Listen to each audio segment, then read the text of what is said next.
بصوا نيسان ليف سبيشال اوردر قد ايه كانوا مهتمين بيها حتى في الرياضة. يعني دي سبيشال اوردر لماتشات البيسبول.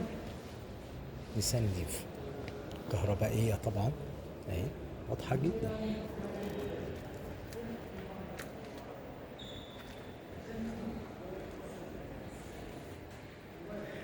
الحقيقة نيسان بتهتم جدا جدا بالرياضة، يعني فعشان كده تلاقيها برضو ماشية معاها ان هم حاطين في اعتبارهم تواجدهم بشكل مكثف في المحافل الرياضية.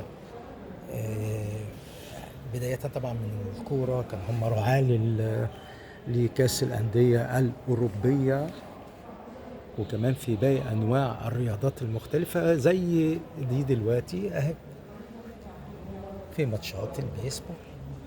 بس كده، موضوع بسيط جدا. أهم حاجة ناس بتفكر إنك أنت إزاي تنتشر على كافة الأصعدة وكافة المستويات، سواء كان المهتمين بالكورة أو المهتمين ب ادي كمان مواصفاتها اهي.